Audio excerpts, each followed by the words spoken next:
Hello, lovely bookish friends. How are we doing today? I'm Heather. Welcome back to Belle's Library. Today, I am just going to be chit-chatting with you guys about some of the anticipated releases that I have for 2022 that I'm really excited about so far. I'm thinking that I'm probably going to start doing this a little more often, maybe every like 3 or 4 months. We'll chit-chat about some books that I'm dying to get to that are coming out soon, because I love to hear about books that are coming out. I'm sure you guys do too. And I really just want to talk about some of the books that I'm thinking that I'm interested in and hear what you guys are thinking, hear what you guys have that's coming out that you're like, yes, let's do this. So this one, I've got this next 2022 year, I've got about 40 so far that I'm kind of like keeping my eye on. Some of them are just like the author's coming out with a new book and I'm like, cool. And so towards the end, they're going to be very short and sweet. And then the next time we do this in a few months, maybe there'll be a little more details out about them. But we'll start with January, and I'm sure this first half of the year, there will be a little more to tell you guys about on all of these. So before we do all of that, and while I pull up my Goodreads here, go ahead and get down below and click subscribe if you haven't already. I would love to have you as a part of my growing family here. Also, my Goodreads and Instagram are linked down below for you as well, so we can talk bookish on all of these different platforms. I would really, really love that. All right, let's go ahead and jump in. So the first book that I'm seeing here is Where the Drowned Girls Go, coming out on January 4th. And this is the, I think, 7th book? Yeah, 7th book in the Wayward Children series. So I've been really enjoying going through and reading all of these. They are shorter books in 160 pages for this one. So these all follow, they're like portal fantasies following these kids who go through these doors to other worlds and then they end up back in our world, but they really just want to find their doors back. And so some of them do, and we kind of follow them on their adventures. In this one, it says, "Welcome to the White Thorn Institute. The first step is always admitting you need help, and you've already taken that step by requesting a transfer into our company." So it looks like there's another school that is similar to Eleanor's School for Wayward Children, and we're going to be exploring that other school a little bit more, but it doesn't sound like it's quite as friendly. So very interested and intrigued to get into that. Another book that's coming out on January 4th is Murder of Crows, and this is by Kay Ingram. So far I've read 2 books by her and haven't totally fallen in love with any of her books, but I really, really enjoyed Weight of the Stars. And I read Darling, and that one was okay, but I'm not a big Peter Pan fan, and that was like a Peter Pan retelling, so that could be part of it. But all of her books, just like her premises, really intrigued me, and I really enjoy her writing, so I'm curious to read more by her. And this one, Tig Torres investigates Hollow Falls' horrific history in this original novel based on the hit podcast Lethal Lit from Einhorn's Epic Productions and iHeartRadio. Podcast, okay. So Tiggs is a Cuban-American teen detective in her hometown of Hollow Falls. Season 1 of the hit podcast. Okay, basically, like, I probably was like, Kay Ingram podcast, mystery type thing, I'm in. So that sounds really exciting. And then we have The Maid by Nita Prose, and this is another like mystery type book. It says Molly Gray is not like everyone else. She struggles with social skills and misreads the intentions of others. Her gran used to interpret the world for her, codifying it into simple rules that Molly could live by. A clue-like locked room mystery and a heartwarming journey of the spirit. The Maid explores what it means to be the same as everyone else and yet entirely different, and reveals that all mysteries can be solved through connection to the human heart. Clue, I loved Clue so much. So, I mean, that's like, I loved the movie, I loved the game. Totally up my alley, a locked room mystery, and we also have a heartwarming journey. Yes, sign me up, please. So moving into January 11th, I've got a few. Something is Killing the Children, Volume 4 is coming out. So this is a graphic novel that is following this town, like all these kids start going missing, and then this mysterious strange girl shows up and she's like, you guys can't do anything about this, I've got to go do it. And she like heads out into the woods, and It's kind of the setup of this set of graphic novels, and I've really, really enjoyed these. So I definitely want to continue. And then we have Weather Girl by Rachel Lynn Solomon. So she wrote The X Talk, which I still am dying to get to, but I was like, she's coming out with another book. Maybe I'll just get ahead with this one and we'll go back to the other one, right? A TV meteorologist and a sports reporter scheme to reunite their divorced bosses with unforecasted results in this charming romantic comedy. So that sounds fun. It's got like a weather type theme going on in there and a sports reporter. And I'm assuming they're going to try to reunite their divorced bosses, but maybe like fall in love themselves instead. And then we have A Flicker in the Dark by Stacy Willingham. Like, that title in general, I'm like, yes, that is cute. I like that. Not really cute, but you know, dark and sinister. This is a lyrical thriller. It is eerily compelling to the very last page. A debut novel, okay. So it says, when Chloe Davis was 12, 6 teenage girls went missing in her small Louisiana town. By the end of the summer, Chloe's father had been arrested as a serial killer and promptly put in prison. Chloe and the rest of her family were left to grapple with the truth and try to move forward while dealing with the aftermath. Now, 20 years later, Chloe is a psychologist in private practice in Baton Rouge and getting ready for her wedding. She finally has a fragile grasp on the happiness she's worked so hard to get. Sometimes, though, she feels as out of control of her own life as the troubled teens who are her patients. Then a local teenage girl goes missing, and then another, and that terrifying summer comes crashing back. Is she paranoid and seeing parallels that aren't really there? Or, for the second time in her life, is she about to unmask a killer? Intriguing. Okay. And then we have Daughter of the Moon Goddess, which, if this cover doesn't immediately pull you in and say, I want to pick this up and read it, then the synopsis should. But this cover, like, oh my gosh, they did an amazing, amazing job with it. So this is actually a debut as well, and it's following a retelling of the Chinese moon goddess, in which a young woman's quest to free her mother pits her against the most powerful immortal in the realm. I definitely enjoy like Asian inspired fantasies a lot of the times, and for whatever reason this is giving me like Six Crimson Cranes vibes, which I really enjoyed this past year. So very excited about this one. I actually have an arc for it, and it sounds very intriguing. It's a duology. It weaves ancient Chinese mythology into a sweeping adventure of immortals and magic, where love vies with honor, dreams are fraught with betrayal, and hope emerges triumphant. Wow, I did not realize that book was so long. So it's like 512 pages, and I need to read it in the next 10 days, along with a few other books. I better get reading. Couple more in January. Actually, I have quite a few for this month. So How High We Go in the Dark by Sequoia Nagamatsu. This follows a cast of intricately linked characters over hundreds of years as humanity struggles to rebuild itself in the aftermath of a climate plague.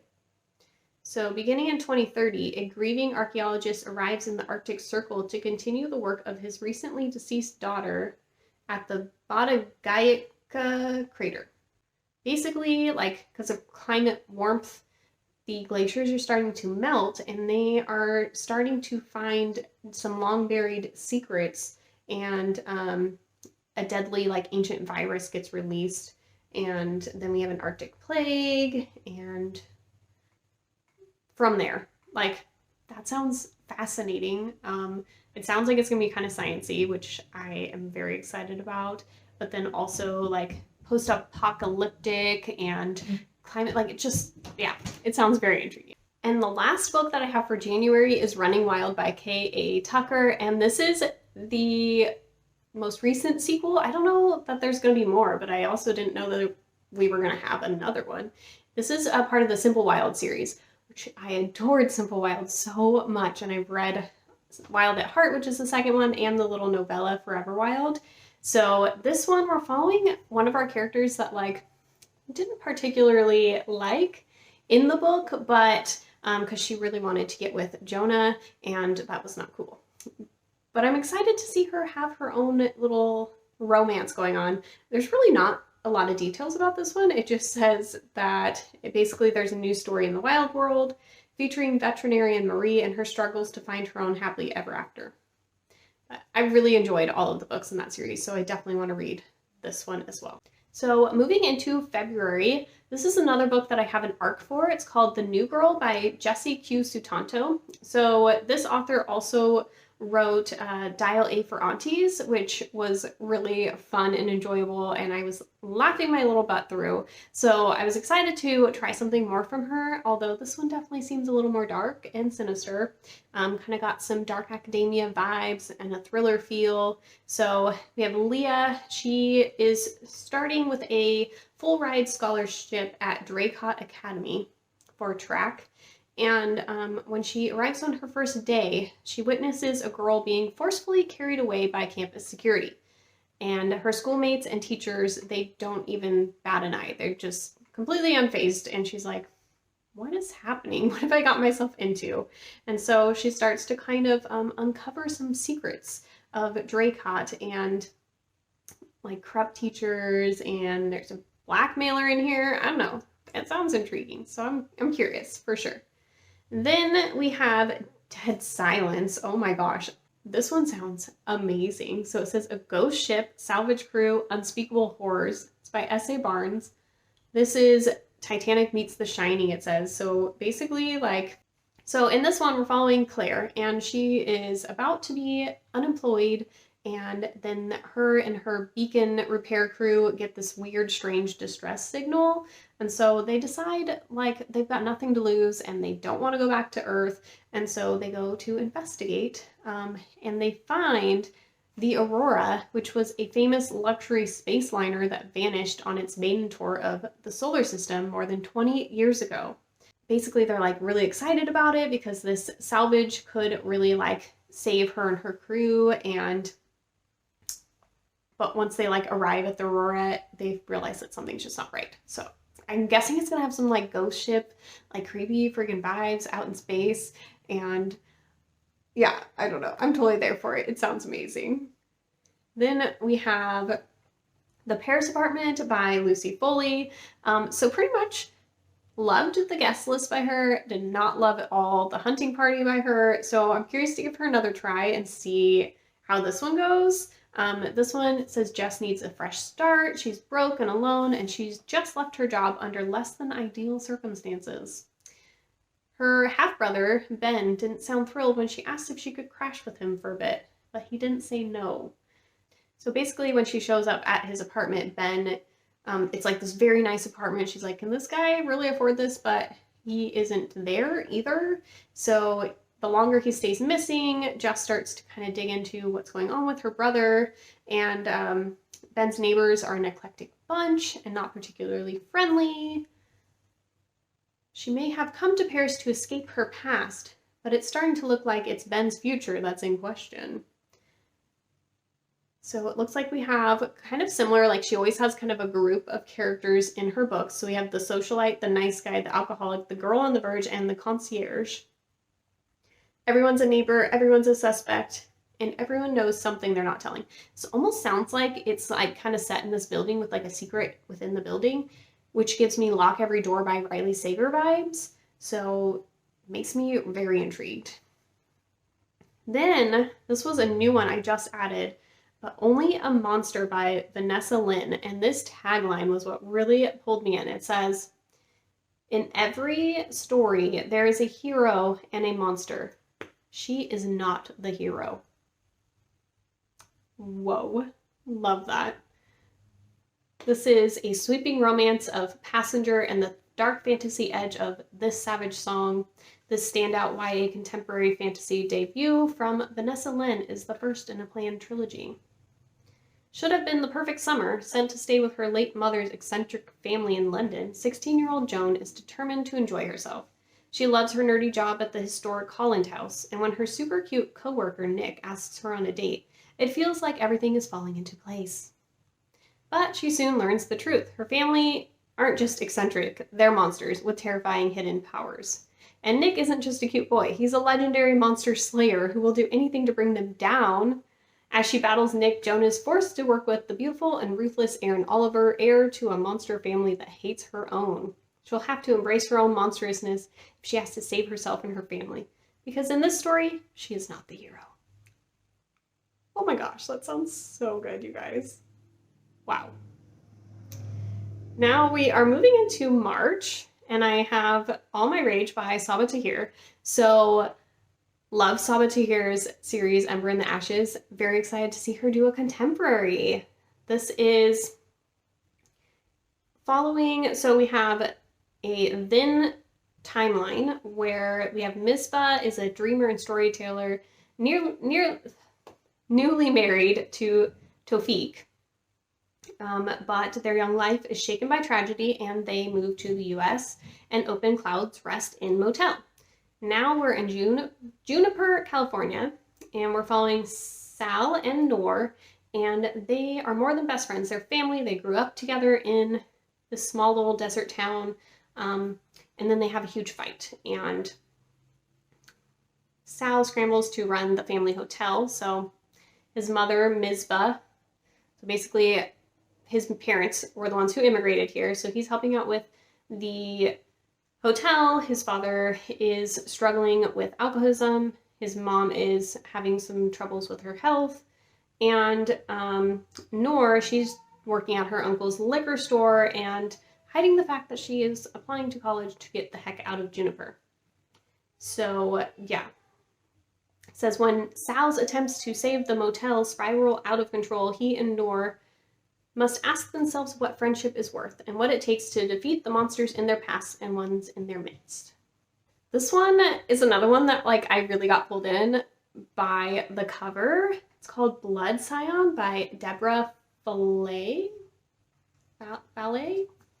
This is what they deserve. They wanted me to be a monster. I will be the worst monster they ever created. I feel like there's going to be some fun villain stories coming out this year, maybe. 15-year-old Sloane can incinerate an enemy at will. She is a scion, a descendant of the ancient Orisha gods. Sloane rises through the ranks and gains strength, but in doing so risks something greater, losing herself entirely and becoming the very monster that she abhors. I don't know how to say that word. Sounds very intriguing and just gorgeous looking.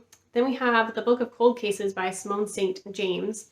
And so she does a really good job of having two different kind of timelines going on that kind of are going to converge and give information to each other. And usually a little bit of a paranormal piece in here. So this one also true crime blogger. That intrigues me so much. So our older timeline is in 1977 in Clare Lake, Oregon. We have the Lady Killer murders. So 2 men seemingly randomly got murdered with the same gun, and strange little notes were left behind. Beth Rear was the perfect suspect, a rich, eccentric 23-year-old woman seen fleeing one of the crimes. She was acquitted and she retreated to the isolation of her mansion. Now, in Oregon in 2017, we are following Shay Collins, and she's a receptionist, but at night she runs a true crime website, The Book of Cold Cases. So she is fueled by this to do this project because she was almost abducted as a child, but she escaped. And so she meets Beth by chance and asks her for an interview, and Shay says yes. Oh, sorry. Beth says yes, and Shay is very surprised. So they meet at Beth's mansion regularly to get the story and get the interview going on. But it says the lure of learning the truth about the case from the smart, charming Beth is too much to resist. But even as they grow closer, Shay senses something isn't right. Is she making friends with a manipulative murderer, or are there other dangers lurking in the darkness of the Greer house? Okay, yes. It's actually that idea of this long interview and the meeting at the mansion often kind of gives me Seven Husbands of Evelyn Hugo vibes, but I know this one's obviously not a kind of contemporary romance. So then we have What We Harvest by Anne Freistadt.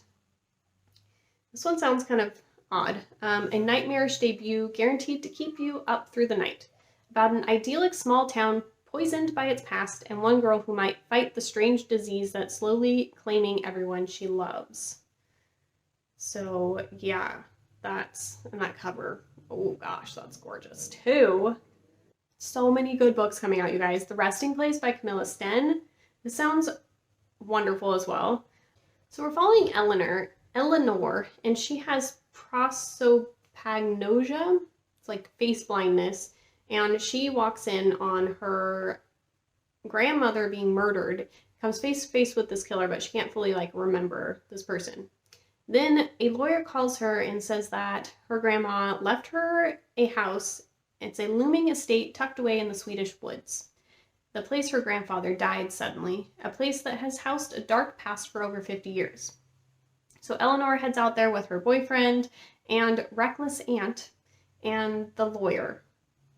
They all go to this house of secrets looking for answers, but as they get closer to bringing the truth to light, they'll wish they had never come to disturb what rests there. A heart-thumping, relentless thriller that will shake you to your core. Yes, and this is translated as well. So if you're looking for a work, I think that's part of the Pop Sugar challenge is to read something that's been translated. I could be wrong, but I think so. Just throwing that out there. Okay, so moving into April, we have Hotel Magnifique by Emily J. Taylor. This says it's for fans of Caraval and The Night Circus, which are two of my favorite books ever. So I'm beyond excited about this book so much. Oh my gosh. Decadently and dark, enchanting YA fantasy set against the backdrop of a Belle Epoque-inspired hotel follows 17-year-old Janny as she uncovers the deeply disturbing secrets of the legendary Hotel Magnifique. So basically, this hotel is able to magically just change destinations in the house and in the night, and it just shows up new places. So yeah, it says the hotel is legendary not only for its whimsical enchantments, but also its ability to travel, appearing in a different destination every morning. So similar to The Night Circus, it just kind of pops up overnight and people don't know it's coming and it's just there. While Janny and Zosa can't afford the exorbitant cost of a guest stay, they can interview to join the staff and are soon whisked away on the greatest adventure of their lives. So the main characters seem to be kind of joining the hotel staff to get taken into this hotel. Oh my gosh, this sounds amazing. Oh, so excited. So then we have Sarah Pinboro's new novel, Insomnia. I haven't read anything by her, but this one sounded really interesting. And so it's about crippling insomnia is a sign that she's slowly going insane, like the mother she's worked so hard to leave in her past. So we are following Emma. She has a high-powered legal career, 2 beautiful children, and a wonderful stay-at-home husband. But when she was 5 years old, Emma and her older sister went into foster care because of a horrific incident with their mother. Her sister can remember a time when their mother was loving and normal, but Emma can only remember her as one thing, a monster. So this monster person that came out of their mother arrived at about 40 years old, and Emma is approaching that age now. So she is really nervous about kind of turning into her mom, and so she desperately wants to keep her successful life separate from her past, so she has always hidden her childhood trauma. Then she is unable to sleep and now losing time during the day. Also, one of the first symptoms her mother showed, that was one of her first, basically she's starting to get the same symptoms as her mom, and she's nervous that this is something that genetically got passed down. Did I mention that we were in April now? I think I did, right? So this next book is The Drowning Summer by Christine Lynn Herman. And this author wrote The Devouring Gray. I haven't read that one, but I know it's on my TBR. 6 years ago, the 3 Long Island teenagers were murdered. Their drowned bodies discovered with sand dollars placed over their eyes. Okay. The mystery of the drowning summer was never solved, but as far as the town's concerned, Evelyn Mackenzie's father did it. His charges were dropped only because Evelyn summoned a ghost to clear his name. Oh. She swore never to call a spirit again. She lied. For generations, the family of Mina Zanetti, a former friend of Evelyn, has worked as mediums. using the ocean's power to guide the dead to their final resting place. Okay, I was trying to remember what this one was about, but this sounds amazing. It's got like mediums and calling ghosts from the dead. Yeah. As sea levels rise, the ghosts grow more dangerous, and Mina has been shut out of the family business. When Evelyn performs another summoning that goes horribly wrong, the two girls must navigate their growing attraction to each other while solving the mystery of who was really behind the drowning Summer, before the line between life and death dissolves for good. So we've got to figure out what actually happened during that summer and that mystery piece. We've got ghost and like summoning them and something going on there. We've got a cute romance that seems to be coming up between these two girls. That sounds delicious. The next book by Jennifer McMahon. I have read one full-length novel and one little short story by her, and they've both been good, and this one sounds really good too. The Children on the Hill. This one looks like we have two different timelines, which I really enjoy, and I know she did that in her last book. I think that's kind of a common thing she kind of does. So we have 1978 at her renowned treatment center in Vermont. Brilliant psychiatrist Dr. Helen Hildreth is acclaimed for her compassionate work with the mentally ill. But when she's home with her cherished grandchildren, Vi and Eric, she's just Gran, teaching them how to take care of their pets, preparing them home-cooked meals, providing them with care and attention and love. Then one day, Gran brings home a child to stay with the family. Iris, silent, hollow-eyed, skittish, and feral, does not behave like a normal girl. Oh man, so we're bringing home some creepy girl. Still, Violet is thrilled to have a new playmate. She and Eric invite Iris to join their monster club, where they catalog all kinds of monsters and dream up ways to defeat them. Now, 2019, Lizzie Shelley, the host of the popular podcast Monsters Among Us, podcast, oh yes, is traveling to Vermont, where a young girl has been abducted and a monster sighting has the town in an uproar. She's determined to hunt it down because Lizzie knows better than anyone that monsters are real, and one of them is her very own sister. Yeah, that sounds amazing. And it's got a podcast, which makes it even better.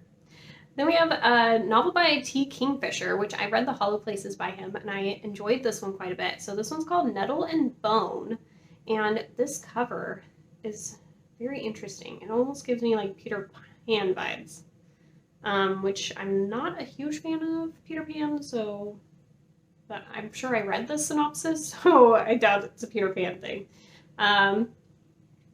After years of seeing her sisters suffer at the hands of an abusive prince, Mara, the shy, convent-raised third-born daughter, has finally realized that no one is coming to their rescue, no one except for Mara herself. Seeking help from a powerful grave witch, Mara is offered the tools to kill a prince if she can complete 3 impossible tasks. But as is the way in tales of princes, witches, and daughters, the impossible is only the beginning. On her quest, Mara is joined by the grave witch, a reluctant fairy godmother, a strapping former knight, and a chicken possessed by a demon. Oh my gosh, this is like adding in so many like classic tropes, and I'm adoring it. Together, the 5 of them intend to be the hand that closes around the throat of the prince and frees Mara's family and their kingdom from its tyrannous rule at last. That sounds really, really cute and intriguing. That one sounds really fun. I am even more excited to get to that one because it's been a little bit, I think, since I read that synopsis. So, Ali Hazelwood, who wrote The Love Hypothesis last year, is coming out with like a bunch of stuff this year. She has like 3 books. I think they're supposed to be like shorter novellas, is what I've heard. And then she has a follow-up to The Love Hypothesis. And so I'm really excited to read more from her. So starting our May reads here, we have Under One Roof by her. And this one, we're following Mara, Sadie, and Hannah. They're friends first, scientists always. Their fields of study might take them to different corners of the world. They can all agree on this universal truth. When it comes to love and science, opposites attract and rivals make you burn. As an environmental engineer, Mara knows all about the delicate nature of ecosystems. They require balance and leaving the thermostat alone, and not stealing someone else's food. And other rules, Liam, her detestable big oil lawyer of a roommate, knows nothing about. Okay, sure, technically she's the interloper. Liam was already entrenched in his aunt's house like some glowering grumpy giant when Mara moved in with his big muscles and kissable mouth, just sitting there on the couch, tempting respectable scientists to the dark side. But Helena was her mentor, and Mara's not about to move out and give up her inheritance without a fight. So I'm thinking the 3 novellas probably will follow Mara, Sadie, and Hannah, and this first one is following Mara, and she is kind of this environmental scientist, and it sounds like we're gonna have a little bit of a hate to love going on. So I'm definitely there for that. Casey McQuiston is also coming out with a new YA book. So she's mainly come out with new adult, and now we're gonna have a YA. It's called I Kissed Shara Wheeler. So I'm really curious to see what she's gonna do with the YA so far. Red, White, and Royal Blue. I didn't really enjoy a ton. It was okay. And then I really enjoyed One Last Stop. So I'm curious as to how this one's gonna go. And then I only have a few books in May here. Hide by Kiersten White. Oh man, this one's I just recently added as well, and it sounds so good. A high-stakes hide-and-seek competition turns deadly in this dark thriller. The challenge: spend a week hiding in an abandoned amusement park and don't get caught. So we have this game of hide-and-seek happening in an abandoned amusement park. The prize is enough money to change everything. Even though everyone is desperate to win, to seize their dream futures or escape their haunting past, Mac feels sure that she can beat her competitors. All she has to do is hide, and she's an expert at that. It's the reason she's alive and her family isn't. Oh, dang. But as the people around her begin disappearing one by one, Mac realizes this competition is more sinister than she even imagined, and that together might be the only way to survive. 14 competitors, 7 days, everywhere to hide but nowhere to run. Come out wherever you are. So almost sounds Hunger Games-ish, but like more horror. And yeah, the cover is really amazing too. So as we're moving into kind of this last half of the year, I think I'm just going to kind of mention these and maybe like a snippet of why I'm interested, but I don't want to go too much into it and make this like the longest video ever. So in June, we have We All Fall Down by Rose Zabo. I read her debut book this last year, and I really enjoyed it, and I wanted to see what else she has. The one that I read is more like of a horror, it's like a weird horror kind of book, What Big Teeth. And this one seems more, I think, fantastical. Power and danger of stories and the untold cost of keeping magic alive. Perfect for fans of Aiden Thomas and Marie Rutkoski. Then I have The Woman in the Library. This is by Sulari Gentile, and I think this is kind of like a closed door mystery. That just sounds really interesting. An unexpected, twisty literary adventure that examines the complicated nature of friendship and shows us that words can be the most treacherous weapons of all. In every person's story, there is something to hide. And then The House Across the Lake by Riley Sager. So that's going to be Riley Sager's most recent book. I've read all of them except for Survive the Night. I'm not sure that I'm going to. It hasn't been getting the greatest ratings. Well, maybe. I'm sure Alita will want to read this with me. Wink, wink. Katrina Leno is coming out with a new book sometime in summer. So I added this one because I read, what did I read by her? I read Horrid by her. Really enjoyed the writing, and like a lot of the beginning of the story, but then like the ending I didn't really enjoy. So I want to read something else by her. Although I think this is going to be a little more contemporary, just looking at the cover, than the other one, obviously. But it's a tender love letter to books in summertime with a touch of magic. And now we're moving into July. So How to Sell a Haunted House by Grady Hendrix. I really enjoy his works, except for his last one. And yeah, so I'm excited to see what he's going to do with a haunted house, because I love haunted house stuff. This says, it's a take on the haunted house in a hilarious and terrifying new novel that explores the way your past and your family can haunt you like nothing else. Oh, that sounds intriguing. Another T. Kingfisher book, What Moves the Dead. And this cover is kind of gross, but kind of cool. But this one's based on Edgar Allan Poe's The Fall of the House of Usher. And I really enjoy Poe's work, so that intrigues me quite a bit. I also really want to read a book by Kate Alice Marshall. All her books always sound really interesting. She's coming out with another one in August, These Fleeting Shadows. And so maybe I will actually get to this one because I need to. The Haunting of Hill House meets Knives Out in a bid for an inheritance that leave Helen Vaughn either rich or dead. Love Haunting of Hill House. I don't think I've watched Knives Out, but sounds great. Sounds great.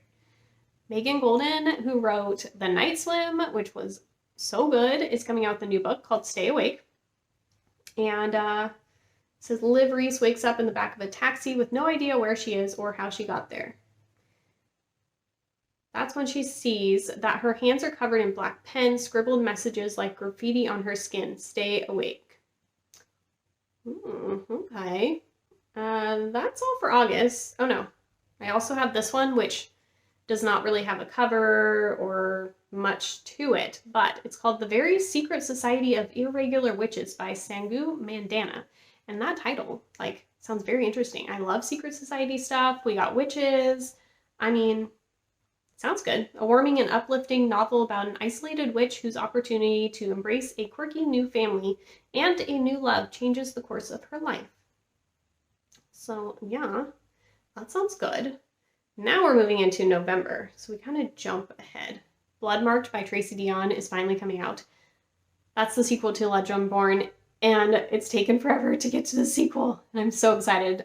It's a, like, King Arthur Round Table descendants in the secret society retelling type thing. There's a lot of elements that go into this book, and I've talked about it plenty of times on my channel, but it's one of my favorites of the year. And then we have Daisy Darker by Alice Feeney, an author that a lot of people talk about, but none of her books have fully, like, intrigued me to where I've wanted to pick them up. I feel like there's something about this one that did, though. Daisy Darker's family were as dark can be. When one of them died, all of them lied and pretended not to see. She's arriving at her grandmother's house for her 80th birthday, Halloween, and sea glass, crumbling Cornish house perched upon its own tiny private island. The Darker family haven't all been in the same place for over a decade, and when the tide comes in, they'll be cut off from the rest of the world for 8 hours. When the tide goes back out, nothing will be the same because one of them is a killer. I mean, that's like a closed door, we're stuck on an island, somebody ends up dead, murder mystery. That does sound really good. And then this one doesn't have a ton, but I love Brittany Morris so far. The 2 books she's come out with have been 5-star amazing reads for me, so I'm excited to see that she's coming out with a book called The Jump. It says it follows a group of Seattle teens who enter a cryptology contest run by a mysterious entity called the Order, which will offer the winner high-tech resources that the teens plan on using to stop the placement of an oil refinery in their neighborhood. Oh. Maybe it's not coming out this year? It says, like, when I'm on this screen that is coming out in November, but when I actually go into it, it says it's expected in 2023. So I don't know. And then there's an Untitled in here for Elizabeth Acevedo, which kind of says the same thing. It might be 2023, might be the end of 2022. Multi-generational story of one Dominican-American family through the lives of its women as they await the wake of one of the family's matriarchs who has decided she wants the ritual to happen while she is still alive. Okay then, that's interesting. But I will pick up anything that she writes as well. So that's what I've got. That was a lot of books to talk about, but so many that I'm so excited to get to. And I doubt that I'm going to be able to get to all of them next year, but I'm hoping to get to at least a good chunk of them. So I hope you guys enjoyed. Please let me know of books that you're really excited that are coming out. And if you made it this far and you want to leave a dog emoji down below just to say hey and that you're here, that would be amazing. I will talk to you guys soon. Have a really wonderful day. Bye guys.